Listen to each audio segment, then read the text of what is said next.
Hello guys, welcome to English tutorials. I hope তোমরা সবাই ভালো রয়েছো, সেফ রয়েছো। এনিওয়েজ, আজকের ক্লাসে আমরা ট্রান্সফরমেশন অফ সেন্টেন্সের ওপরে দ্বিতীয় আলোচনাটা করতে চলেছি। আজকে আমাদের আলোচনার বিষয় তোমরা অলরেডি জেনেই গেছো থাম্বনেল দেখে, যে এক্সক্লামেটরি সেন্টেন্সকে আমরা কীরকমভাবে অ্যাসার্টিভ সেন্টেন্সে ট্রান্সফর্ম করব।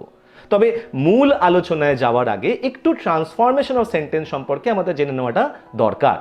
দেখো, ট্রান্সফরমেশন অফ সেন্টেন্স বলতে বোঝানো হয় বাক্যের রূপান্তর, এক ধরনের বাক্য থেকে আরেক ধরনের বাক্যে নিয়ে যাওয়া। সেই রূপান্তর বাক্যের অর্থগত দিক থেকে হতে পারে বা বাক্যের গঠনগত দিক থেকে হতে পারে। অর্থাৎ আই মিন টু সে, কোনো এক্সক্লামেটরি সেন্টেন্সকে অ্যাসার্টিভে নিয়ে যাওয়া মানে তুমি কিন্তু বাক্যের অর্থগত দিক থেকে বাক্যটিকে রূপান্তর করছো। আবার ধরো কোনো সরল বাক্য অর্থাৎ সিম্পল সেন্টেন্সকে তুমি যদি কমপ্লেক্স সেন্টেন্সে নিয়ে যাও, তাহলে কিন্তু বাক্যের গঠনগত দিক থেকে তুমি সেই বাক্যটি রূপান্তর করছো। তুমি যেরকম রূপান্তরই বাক্যের করো না কেন, ট্রান্সফরমেশন অফ সেন্টেন্সের গোড়ার কথা বা মূল কথাটি হলো যে কোনোভাবেই তোমাকে যে বাক্যটিকে রূপান্তর করতে দেওয়া হয়েছে তার মানে অর্থাৎ অর্থ বা মিনিংয়ের যেন কোনো চেঞ্জেস না হয়। এই নিয়মটি কিন্তু আমাদের সবসময় মাথায় রাখতে হবে। অর্থাৎ আমরা যে রুলই অ্যাপ্লাই করি না কেন, আমরা যেরকমভাবেই একটি বাক্যকে ট্রান্সফর্ম করি না কেন, বাক্যের মিনিং বা অর্থের যেন চেঞ্জ না হয়। তাহলে এই প্রসঙ্গে একটা কথা চলে আসে, তাহলে এক্সক্লামেটরি সেন্টেন্স বলতে আমরা কী ধরনের বাক্য বুঝি? না, আমরা অনেকেই ভুল করে এক্সক্লামেটরি সেন্টেন্সকে বিস্ময়সূচক বাক্য বলে থাকি। কিন্তু এক্সক্লামেটরি সেন্টেন্সের মাধ্যমে একজন ব্যক্তির শুধুমাত্র বিস্ময় প্রকাশিত হয় না, হয় কি না, একজন ব্যক্তির যাবতীয় আবেগ বা অনুভূতি, সেই আবেগ অনুভূতি তার রাগ হতে পারে, দুঃখ হতে পারে, আনন্দ হতে পারে, অনুশোচনা হতে পারে, ইত্যাদি ইত্যাদি। তো যাবতীয় আবেগ অনুভূতির বহিঃপ্রকাশ একজন ব্যক্তি যে বাক্যের মাধ্যমে করেন তাকে এক্সক্লামেটরি সেন্টেন্স বলে। এবং এই এক্সক্লামেটরি সেন্টেন্সকে আজকে আমরা কীরকম ট্রান্সফর্ম করব না, তাকে আমরা নিয়ে যাব অ্যাসার্টিভ সেন্টেন্স অর্থাৎ স্টেটমেন্টে। অ্যাসার্টিভ সেন্টেন্স বা স্টেটমেন্ট কিন্তু কোনো ব্যক্তির আবেগ অনুভূতির কথা বলে না। অ্যাসার্টিভ সেন্টেন্স বা স্টেটমেন্ট কিন্তু খুব সাধারণভাবে কোনো একটি ঘটনাকে বিবৃত করে। বিবৃত করার মাধ্যমে কিন্তু কোনো রকমের আবেগ অনুভূতি থাকে না। তাহলে আমরা যখন এক্সক্লামেটরি সেন্টেন্সকে অ্যাসার্টিভে নিয়ে যাব, তাহলে ট্রান্সফরমেশন অফ সেন্টেন্সের গোড়ার কথাটাও কিন্তু মাথায় রেখে নিয়ে যাব। অর্থাৎ একটু আগেই বললাম যে তোমরা যাই করো না কেন বা আমরা যাই করি না কেন, বাক্যের অর্থ যেন কোনোভাবে চেঞ্জ না হয়। তাহলে এক্সক্লামেটরি সেন্টেন্সে কোনো না কোনো আবেগ বা অনুভূতির বহিঃপ্রকাশ হচ্ছে, অ্যাসার্টিভ সেন্টেন্সেও কিন্তু সেই আবেগ বা অনুভূতির কথাটা উল্লেখ থাকতে হবে। তা না হলে কিন্তু আমাদের ট্রান্সফরমেশনটা ভুল হয়ে যাবে। যত রকমভাবে করা যায়, যতগুলি রুল হতে পারে এক্সক্লামেটরি থেকে অ্যাসার্টিভে নিয়ে যাওয়ার, প্রত্যেকটি রুল খুব সহজে আমি চেষ্টা করেছি তোমাদের সামনে উপস্থাপন করবার, তোমাদেরকে বুঝিয়ে দেবার। তাই আশা করব যে তোমরাও ক্লাসটা প্রথম থেকে শেষ পর্যন্ত দেখবে। আর যদি ভিডিওটি তোমাদের ইন দ্য মিন টাইম ভালো লেগে থাকে বা তোমাদের যদি মনে হয় যে ভিডিওটি তোমাদের হেল্প করতে পারে বা এই টপিক নিয়ে তোমাদের ডাউট দূর করতে পারে, তাহলে প্লিজ ভিডিওটিকে লাইক করতে ভুলো না, শেয়ার করে দিও। আর ইংলিশ টিউটোরিয়ালস চ্যানেলটিকে সাপোর্ট করবার জন্য, হেল্প করবার জন্য আর এই রকম ধরনের ইনফরমেটিভ লিটারেচার বা গ্রামার ওরিয়েন্টেড ভিডিও পাওয়ার জন্য প্লিজ সাবস্ক্রাইব করতে ভুলো না। তাহলে চলো আজকে আমাদের ক্লাসটা আমরা তাহলে শুরু করে দিই। টোটাল 7টা রুল আজকে আমরা আমাদের ক্লাসের মাধ্যমে জানব। এই 7টা রুল কিন্তু পুরোপুরি কম্প্রিহেন্সিভ হতে চলেছে যে কোনো ধরনের এক্সক্লামেটরি সেন্টেন্সকে অ্যাসার্টিভে নিয়ে যাওয়ার জন্য। প্রত্যেকটা রুল একটু মন দিয়ে ফলো করো, একটু বুঝে নাও, তাহলে দেখবে যে ব্যাপারটা তোমাদের কাছেও ভীষণই সোজা হয়ে যাবে, একদমই ইজি হয়ে যাবে তোমাদের কাছে এক্সক্লামেটরি সেন্টেন্সকে অ্যাসার্টিভ সেন্টেন্সে ট্রান্সফর্ম করার ব্যাপারটা। তাহলে চলো আমরা প্রথম রুলটা একটু দেখে নিই যে প্রথম রুল আমাদেরকে কি বলছে। দেখো, অ্যাজ পার এক্সাম্পল প্রথমেই আমি কয়েকটি বাক্য লিখে রেখেছি এক্সক্লামেটরি সেন্টেন্স হিসেবে। একটি বাক্য হচ্ছে কি, প্রথমটি না, what a nice bird it is, যে কি সুন্দর পাখি এটা। দেখো লাস্টে এক্সক্লামেশন মার্ক রয়েছে, এক্সক্লামেশন মার্ক থাকা মানেই বাক্যটি এক্সক্লামেটরি সেন্টেন্স এবং বাক্যটি এখানে একটি WH ওয়ার্ড অর্থাৎ হোয়াট দিয়ে শুরু হয়েছে। এর বাক্যটির অ্যাসার্টিভ কি হয়েছে এই বাক্যটির, না, it is a very nice bird. একই রকমভাবে পরের বাক্যটি, what a full I am, আমি কি বোকা, অ্যাসার্টিভ কি হয়েছে, আই অ্যাম আ গ্রেটফুল। তাহলে যে সমস্ত বাক্যে তুমি কোনো অ্যাডজেক্টিভ পেয়ে যাচ্ছ, প্রথম বাক্যতে অ্যাডজেক্টিভ কি ছিল, নাইস, এই অ্যাডজেক্টিভটি কাকে কোয়ালিফাই করেছিল, না বার্ডকে। পরের বাক্যে অ্যাডজেক্টিভ কোনটি আছে, না ফুল, এই অ্যাডজেক্টিভটি একটি প্রোনাউনকে কোয়ালিফাই করেছে, দ্যাট ইজ আই। তাহলে এই ধরনের ক্ষেত্রে তোমাদের অ্যাসার্টিভ সেন্টেন্সে নিয়ে যেতে গেলে কি করতে হবে না, প্রথমে বাক্যের সাবজেক্টকে বসাতে হবে, তারপরে বাক্যতে যে ভার্ব রয়েছে সেই ভার্বটা তুমি বসাবে, তারপরে এ অথবা অ্যান তোমার যেমন প্রয়োজন হবে তুমি ইউজ করবে, তারপরে ভেরি বা গ্রেট, এটা কিন্তু ভীষণভাবে ইম্পর্টেন্ট। কেন ইম্পর্টেন্ট আমি একটু পরে বলছি, আগে দেখে নাও ভেরি বা গ্রেট তোমাকে কিন্তু বসাতেই হবে, ম্যান্ডেটরি, কম্পালসারি কিন্তু, হ্যাঁ। তারপরে ওই বাক্যতে যে অ্যাডজেক্টিভটি রয়েছে সেই অ্যাডজেক্টিভটি বসবে, তারপর যদি বাক্যের আরও কিছু বাকি অংশ থাকে তাহলে সেই অংশটি তোমাকে বসাতে হবে। দেখো এই নিয়ম অনুযায়ী কিন্তু একটি এক্সক্লেমেটরি সেন্টেন্সকে আমরা অ্যাসার্টিভ সেন্টেন্সে ট্রান্সফর্ম করেছি। What a nice bird it is, এখানে ইট ইজটা প্রথমে চলে এসছে, তারপরে এ বসেছে, তারপরে ভেরি বসানো হয়েছে, তারপরে অ্যাডজেক্টিভ, তারপরে বাক্যের বাকি অংশ অর্থাৎ বার্ড যেটা ছিল সেটাকে বসানো হয়েছে। পরেরটার ক্ষেত্রেও তাই হয়েছে। এখানে ভেরি বা গ্রেট আমাদেরকে কেন বসাতে হবে, কেন ম্যান্ডেটরিলি আমাদেরকে ইউজ করতে হবে, তার কারণ হচ্ছে যে এক্সক্লেমেটরি সেন্টেন্স কিন্তু একজন ব্যক্তির আবেগ অনুভূতির বহিঃপ্রকাশ ঘটে, অ্যাসার্টিভ সেন্টেন্স কিন্তু কোনো ব্যক্তির আবেগ বা অনুভূতির বহিঃপ্রকাশ করে না। তাহলে আবেগ বা অনুভূতি মানুষের যখন প্রকাশিত হচ্ছে একটি বাক্যের দ্বারা, সেই সেন্সটা, সেই অর্থটাও কিন্তু আমাকে অ্যাসার্টিভ সেন্টেন্সের মধ্যে ইনপুট করতে হবে। আরও একটি এক্সাম্পল যদি তোমাদেরকে আমি বলি, যে একজন দর্শক বা একজন পর্যটক তাজমহলের সামনে দাঁড়িয়ে বলছেন কি অপূর্ব সুন্দর সৃষ্টি এই তাজমহল, তার মানে তিনি তাজমহল দেখে বিস্ময় বিমূঢ় অবস্থা তার, তিনি বিস্মিত হয়ে পড়েছেন এই অপরূপ সুন্দর একটি স্থাপত্যকলা দেখে।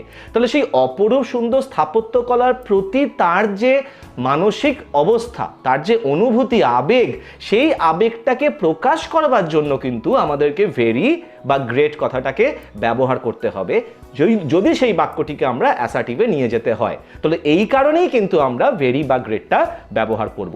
আশা করি প্রথম রুলটা তোমরা খুব সহজেই বুঝতে পেরেছো এবং এই ধরনের বাক্য তোমরা খুব সহজেই ট্রান্সফর্ম করতে পারবে।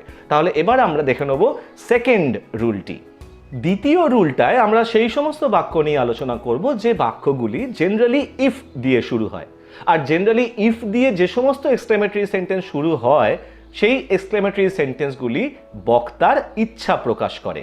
তাহলে এবার দেখব কিছু উদাহরণ এবং তার নিয়মটা।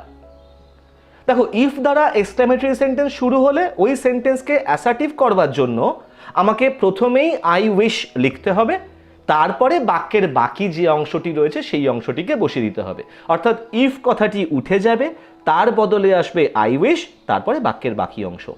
অ্যাজ পার এক্সাম্পল এক্সক্লেমেটরিতে if I were a bird, যদি আমি একজন পাখি হতাম, তাহলে তার অ্যাসার্টিভ সেন্টেন্স কি হবে? দেখো, ইফ উঠে গেছে, তার বদলে এসছে আই উইশ, তারপরে বাক্যের বাকি যা অংশ রয়েছে সেটা বসে গেছে।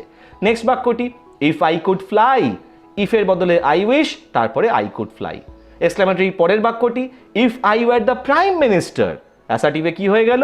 I wish I were the prime minister. তাহলে দেখো খুব সহজে, ভীষণই সহজে তোমরা ইফ যুক্ত বাক্যকে, মানে এক্সক্লেমেটরি সেন্টেন্স, যে এক্সক্লেমেটরি সেন্টেন্সে ইফ রয়েছে তাকে খুব সহজে তোমরা এই নিয়মের মাধ্যমে কিন্তু অ্যাসার্টিভে ট্রান্সফর্ম করে নিতে পারবে।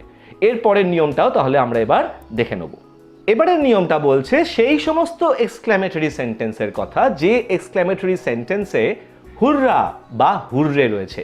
হুররা বা হুররে এই শব্দটা বা ইন্টারজেকশনটা আমরা জেনারেলি কখন ব্যবহার করি না, যখন আমরা কোনো আনন্দের বহিঃপ্রকাশ করতে চাই। কোনো একটি ম্যাচে বা খেলায় জিতেছি, তখন আমরা হুররা বা হুররে বলে চিৎকার করে উঠি।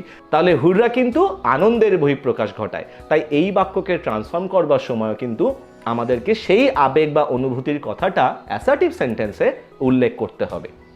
যখনই হুররা থাকবে তার বদলে তোমাকে it is a matter of joy that, এই অংশটুকুনিকে আগে লিখে নিতে হবে। অর্থাৎ it is a matter of joy that, এই অংশটা কিন্তু হুররার পরিবর্তে আসবে, তারপরে বাক্যের বাকি যা আছে সেটাকে তোমরা বসিয়ে দেবে, তাহলেই তোমাদের বাক্যটি অ্যাসার্টিভ সেন্টেন্সে ট্রান্সফর্মড হয়ে যাবে। As per example hurrah we have won the match, অর্থাৎ হুররে আমরা ম্যাচটা জিতেছি। তাহলে অ্যাসার্টিভ কি হলো না, it is a matter of joy that we have won the match. ঠিক এরা একই রকমভাবে পরের বাক্যটা hurrah I got the first prize, যে হুররে আমি প্রথম প্রাইজ পেয়েছি, it is a matter of joy that I have got the first prize. তাহলে এটাও দেখলে যে হুররা থাকলেই কোনো একটি এক্সক্লেমেটরি সেন্টেন্সে খুব সহজে সামান্য ছোট্ট একটি নিয়মের মাধ্যমে কিন্তু আমরা তাকে অ্যাসার্টিভে ট্রান্সফর্ম করে ফেলতে পারি।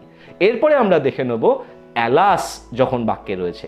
হুররা যেরকমভাবে আনন্দের বহিঃপ্রকাশ ঘটায়, অ্যালাস যে কথাটির মানে হায়, এই কথাটি কিন্তু দুঃখের বহিঃপ্রকাশ ঘটায়। তাই হুররার ক্ষেত্রে যেমনভাবে আমরা it is a matter of joy লিখলাম, অ্যালাসের ক্ষেত্রে আমরা ইউজ করব it is a matter of sorrow, অর্থাৎ জয় আনন্দ, সরো দুঃখ।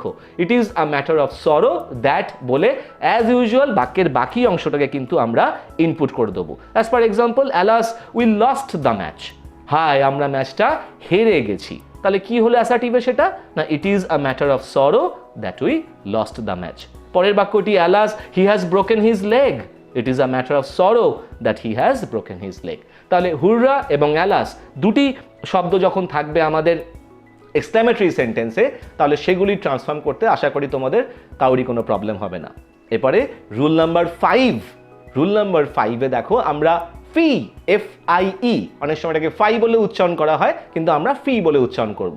ফি কথাটির আক্ষরিক বাংলায় অর্থ হচ্ছে ছি। আমরা বলি না, ছি কি বাজে ছেলে, ছি ও এটা কাজটা করতে পারলো, এই ছি হচ্ছে ফি। তাহলে ছি কথাটা আমরা বাংলায় কখন ব্যবহার করি? না, যখন আমরা কোনো একটি ব্যক্তির জন্য বা কোনো একটি কাজের প্রতি লজ্জা প্রকাশ করি, অর্থাৎ লজ্জার জনক কোনো কাজ যদি হয়, তখন আমরা কিন্তু ছি কথাটিকে বাংলায় ব্যবহার করে থাকি। তাহলে সেই একই সেন্সটাও আমরা কিন্তু ইংলিশে অ্যাসার্টিভ সেন্টেন্সে ট্রান্সফর্ম করবার জন্য ব্যবহার করব। It is a matter of joy ব্যবহার করেছিলাম হুররার ক্ষেত্রে, it is a matter of sorrow ব্যবহার করেছিলাম অ্যালাসের ক্ষেত্রে, ফিয়ের ক্ষেত্রে করব it is a matter of shame, অর্থাৎ লজ্জার। তোমরা তার বদলে এও বলতে পারো ইট ইজ শেমফুল, অর্থাৎ দুরকমভাবে তোমরা এখানে ইউজ করতে পারো। It is a matter of শেমও বলতে পারো বা ইট ইজ শেমফুলও বলতে পারো। তারপরে দ্যাট বসিয়ে বাকি অংশ যা আছে তোমরা সেটাকে লিখে নেবে। As for example, he always tales lies, it is shameful that he always tales lies. এই বাক্যটাকে আমরা এরমভাবেও বলতে পারতাম যে ইট is a matter of shame that he always tales lies. Shameful বা ম্যাটার অফ শেম, যে কোনো একটা তোমাদের পছন্দ অনুযায়ী তোমরা ব্যবহার করতে পারো। আরেকটি উদাহরণ, হি চিটেড হিজ ফ্রেন্ড, ছি সে তার বন্ধুকে ঠকিয়েছে, প্রতারণা করেছে বন্ধুর সাথে। তাহলে it is shameful that he cheated his friend. এখানেও আমরা বলতে পারতাম ইট is a matter of shame that he cheated his friend. তাহলে ক্লিয়ার হয়ে গেল, ফি যুক্ত বাক্য বা ফি যখন এক্সক্লেমেটরি সেন্টেন্সে থাকবে তখন তাকে কি করে আমরা অ্যাসার্টিভ সেন্টেন্সে ট্রান্সফর্ম করতে পারি। চলে যাব এবার আমরা নেক্সট রুলটাতে। রুল নাম্বার 6, দেখো অনেক এক্সক্লেমেটরি সেন্টেন্স থাকে যে এক্সক্লেমেটরি সেন্টেন্সগুলো হ্যাড দিয়ে শুরু হয়। ঠিক যেমন তোমাদেরকে আমি ইফের ক্ষেত্রে বলেছিলাম যে ইফ দিয়ে এক্সক্লেমেটরি সেন্টেন্স শুরু হওয়া মানেই বক্তার ইচ্ছার প্রকাশের কথা হয়। হ্যাডযুক্ত বাক্যেরও কিন্তু সেম সেন্স, অর্থাৎ হ্যাড যদি এক্সক্লেমেটরি সেন্টেন্সের প্রথমে থাকে তাহলে সেই বাক্যগুলিও কিন্তু বক্তার ইচ্ছা প্রকাশ করে। একই রকমভাবে আমরা সেই সেম কাইন্ড অফ নিয়মই কিন্তু এখানেও অ্যাপ্লাই করব। তাহলে কি করব না, যখন হ্যাডযুক্ত তুমি বাক্য পাবে তখন বাক্যের সাবজেক্টকে তোমাকে বসাতে হবে, তারপরে উইশ কথাটিকে ব্যবহার করতে হবে, তারপরে আবার তোমাকে সাবজেক্ট ইউজ করতে হবে, তারপরে হ্যাড বসিয়ে বাকি যা সেন্টেন্স রয়েছে তোমাকে সেটা বসাতে হবে। এটা একটুখানি মাথায় রাখবার ব্যাপার। আমি আরেকবার নিয়মটা রিপিট করছি তোমাদের জন্য, যে যখন তুমি কোনো একটি বাক্যে হ্যাড পাবে এক্সক্লেমেটরি সেন্টেন্সে প্রিসাইসলি স্পিকিং, তাহলে প্রথমেই ওই বাক্যের কর্তা অর্থাৎ সাবজেক্টকে বসাতে হবে, তারপরে উইশ ভার্বটিকে ইউজ করতে হবে, আবার ওই সাবজেক্টকে ইউজ করে তারপরে হ্যাড বসিয়ে বাকি বাক্যটি লিখতে হবে। As for example, had I the pair of blue সোয়েড shoes, অর্থাৎ আমার যদি একজোড়া নীল সোয়েডের জুতো থাকতো, অর্থাৎ এখানে বক্তাকে বা সাবজেক্টকে না আমি, আই, তাহলে এই আমি আমার একজোড়া নীল সোয়েডের জুতোর প্রতি ইচ্ছা প্রকাশ করছি যেন সেই জুতোটা যদি আমার থাকতো। তাহলে অ্যাসার্টিভ করার সময় আমি কি করেছি না আই উইশ, অর্থাৎ বাক্যের সাবজেক্ট আই, তারপরে আমি উইশকে বসিয়েছি, তারপরে দেখো আবার সাবজেক্টকে বসানো হয়েছে আই, এরপরে হ্যাড বসানো হয়েছে, তারপরে বাক্যের বাকি অংশটিকে লিখে দেওয়া হয়েছে। একই রকমভাবে পরের বাক্যটা, had I been to Singapore, যদি আমি সিঙ্গাপুর যেতে পারতাম, তাহলে I wish I had been to Singapore. এখানে যদি সাবজেক্ট হি থাকতো এবং তাহলে উইশেস করতে হতো তোমাকে, অর্থাৎ হি যেহেতু থার্ড পারসন সিঙ্গুলার নাম্বার, তাহলে বাক্যের টেন্স যদি সিম্পল প্রেজেন্ট টেন্সে থাকে তাহলে তোমাকে কিন্তু অ্যাকর্ডিংলি উইশেস করতে হতো, অর্থাৎ আই উইশের জায়গায় তখন হয়ে যেত হি উইশেস। তাহলে হ্যাডযুক্ত বাক্যেরও কি করে অ্যাসার্টিভ সেন্টেন্সে ট্রান্সফর্ম করতে হয় আমরা বুঝে নিলাম। চলে যাব এবার আমরা নেক্সট রুল অর্থাৎ লাস্ট রুলটায়। দেখো ও ও দ্যাট, উড দ্যাট যুক্ত এক্সক্লেমেটরিকে অ্যাসার্টিভে পরিবর্তন করতে হলে বাক্যটির অর্থ বুঝতে হবে। এটা কিন্তু যে কোনো এক্সক্লেমেটরি সেন্টেন্সের ট্রান্সফর্ম করবার জন্য একই নিয়ম, অর্থাৎ যে বাক্যই তুমি ট্রান্সফর্ম করো না কেন সবসময় কিন্তু তোমাকে বাক্যটির অর্থটা বুঝতে হবে। কীরকমভাবে অর্থটা বুঝবার কথা বলছি আমি, না সেই বাক্যের দ্বারা আনন্দ প্রকাশিত হচ্ছে, না দুঃখ, না ঘৃণা, না বিরক্তি, না রাগ, এই অর্থ বোঝবার কথা হচ্ছে। ঠিক সেরকমভাবেই যখনই কোনো একটি এক্সক্লেমেটরি সেন্টেন্সের শুরুতেই তুমি ওহ, ও দ্যাট, উড দ্যাট পাবে, বাক্যটির অর্থটা আগে একবার বুঝে নেওয়ার চেষ্টা করবে। অর্থাৎ বাক্যটির দ্বারা কোন আবেগ বা অনুভূতি বহিঃপ্রকাশ হচ্ছে সেইটি। এরপর যদি সেই বাক্যের দ্বারা ইচ্ছা বোঝায়, তুমি যদি দেখো যে সেই বাক্যের দ্বারা বক্তা কোনো ইচ্ছা প্রকাশ করছেন, তাহলে তুমি ওই উইশের নিয়মটাই ফলো করবে, অর্থাৎ আই উইশ দ্যাট বলে বাক্যের বাকি অংশটা বসিয়ে দিতে হবে। অ্যাজ ফর এক্সাম্পল দেখো লেখা রয়েছে O for a cup of hot tea, অর্থাৎ এখানে বক্তা এক কাপ গরম চায়ের জন্য তার ইচ্ছা প্রকাশ করছেন। বাক্যটিকে আমি অ্যাসার্টিভ সেন্টেন্স আমরা তাহলে কীরকমভাবে ট্রান্সফর্ম করব, না I wish that I had a cup of tea, অর্থাৎ আমার ইচ্ছা ছিল যে আমি যদি এক কাপ গরম চা পেতে পারতাম। বোঝা গেল? যদি দুঃখ বোঝায় ওহ দিয়ে, তাহলে আই অ্যাম স্যাড বা ইট ইজ স্যাড দ্যাট বসিয়ে তারপরে বাক্যের বাকি অংশ, অর্থাৎ কর্তা যদি আই হয় তাহলে তুমি আই অ্যাম স্যাড বলবে, কর্তা যদি হি হয় তাহলে হি ইজ স্যাড বলবে, যদি বাক্যটি পাস্ট টেন্সে হয় তাহলে I was sad, he was sad, যদি ফিউচার টেন্সে হয় তাহলে আই উইল বি স্যাড বা হি উইল বি স্যাড, যেটা টেন্স থাকবে সেই অনুযায়ী তুমি সাবজেক্টকে বসাতে পারো। যদি না চাও তাহলে তুমি এরকমভাবেও লিখতে পারো ইট ইজ স্যাড, অর্থাৎ ইট ইজ স্যাড বলে দ্যাট লিখে বাক্যের বাকি অংশটাকে তোমাকে ইউজ করতে হবে।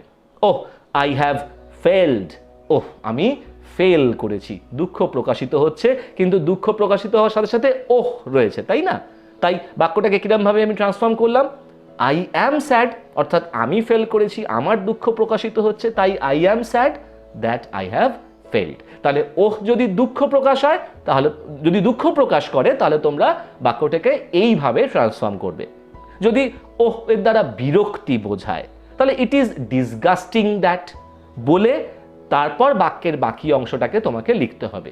ডিসগাস্ট কথাটার মানে বিরক্তি, এবং যদি দেখো যে তোমার বাক্য যেটা তোমাকে ট্রান্সফর্ম করতে দেওয়া হয়েছে সেই বাক্যের দ্বারাও বক্তার বিরক্তি প্রকাশিত হচ্ছে, তুমি ইট ইজ ডিসগাস্টিং ব্যবহার করবে, দ্যাট লিখবে, তারপরে বাক্যের বাকি অংশ। As for example O how selfish you are, তুমি কি স্বার্থপর, অর্থাৎ তুমি কি স্বার্থপর, অর্থাৎ আমি আর একজন ব্যক্তিকে বলছি তুমি কি স্বার্থপর, তার মানে আমি সেই ব্যক্তি যে স্বার্থপর সেই কারণে নিজের বিরক্তি প্রকাশ করছি, তাই না? তো সেই জন্য আমি এখানে লিখেছি it is disgusting that you are very selfish. দেখো এখানে কিন্তু আবার ভেরি নিয়ে আসা হয়েছে, তার কারণ এই বাক্যতে একটি অ্যাডজেক্টিভ রয়েছে, অর্থাৎ সেলফিশ। তাহলে ভেরি বা গ্রেট আমরা কখন ইউজ করব? বাক্যে অ্যাডজেক্টিভ থাকলেই কিন্তু আমাদেরকে ভেরি বা গ্রেট ইউজ করতে হবে, এবং পুরোটাই কিন্তু বাক্যের অর্থর ওপর ডিপেন্ড করে। সমস্ত অ্যাডজেক্টিভের সঙ্গে ভেরি যাবে না, ঠিক সেরকমভাবে সমস্ত অ্যাডজেক্টিভের সাথে কিন্তু গ্রেট বসানো যাবে না। সেটা বুঝে, অর্থটা বুঝে কিন্তু তোমাকে ভেরি বা গ্রেটটাকে ইউজ করতে হবে। আর উড দ্যাট দিয়ে যদি কোনো বাক্য শুরু হয় সেক্ষেত্রে কিন্তু বাক্যটি সবসময় বক্তার ইচ্ছা প্রকাশের কথা বলে, যেমনভাবে হ্যাড ইচ্ছার কথা বলে, ইফ ইচ্ছার কথা বলে। উড দ্যাট দিয়েও যদি কোনো এক্সক্লেমেটরি সেন্টেন্স স্টার্ট হয় তাহলে সেই বাক্যটিও কিন্তু বক্তার ইচ্ছা প্রকাশ করে। তাই ইচ্ছা প্রকাশের জন্য অলরেডি আমরা নিয়ম শিখেই নিয়েছি, সেই একই নিয়ম এখানে আবার আমরা রিপিট করব, অর্থাৎ আই উইশ আমাদেরকে ব্যবহার করতে হবে। As per example would that I could win the first prize, অর্থাৎ আমি যদি ফার্স্ট প্রাইজটা জিততে পারতাম, তাহলে ফার্স্ট প্রাইজ জিতবার প্রতি বাক্যের কর্তা আমি তার ইচ্ছা প্রকাশ করছে। তাহলে বাক্যটিকে আমরা ট্রান্সফর্ম করলাম কীরকমভাবে, না I wish that I could win the first prize, অর্থাৎ দেখো সেই সেম নিয়ম, উইশের যা সেম নিয়ম সেই নিয়মটাই কিন্তু এখানে অ্যাপ্লাই করা হয়েছে। তাহলে এই হলো এক্সক্লেমেটরি সেন্টেন্সকে অ্যাসার্টিভ সেন্টেন্সে নিয়ে যাওয়ার জন্য 7টি রুল। আশা করি রুলগুলো বুঝতে তোমাদের কোনো অসুবিধা হয়নি। খুব সিম্পল ল্যাঙ্গুয়েজে যতটা সহজভাবে বলা সম্ভব আমি চেষ্টা করলাম তোমাদেরকে বুঝিয়ে বলতে। যদি বুঝতে পেরে থাকো বা যদি ভিডিওটি তোমাদের ভালো লেগে থাকে তাহলে প্লিজ লাইক করো। যদি কোথাও বুঝতে অসুবিধে হয়ে থাকে বা কোনো কনফিউশন থাকে তাহলেও তোমরা আমাকে কমেন্ট করে জানাতে পারো, আমি তোমাদের উত্তর দিয়ে দেবো। আর প্লিজ ভিডিওটিকে লাইক করতে ভুলো না, শেয়ার করতে ভুলো না। আর এই ধরনেরই বিভিন্ন লিটারেচার ওরিয়েন্টেড বা গ্রামার ওরিয়েন্টেড ভিডিওস পাওয়ার জন্য আর ইংলিশ টিউটোরিয়ালস চ্যানেলটিকে সাপোর্ট করবার জন্য, হেল্প করবার জন্য please don't forget to subscribe আর বেল আইকনটাকে প্রেস করে রেখো, যাতে ভবিষ্যতের ভিডিও নোটিফিকেশনটা তোমরা প্রথমেই পেয়ে যাও। ইন দ্য মিন টাইম সকলে ভালো থেকো, stay safe, keep watching English tutorials, keep learning, and thank you so much for giving me your time. Thank you.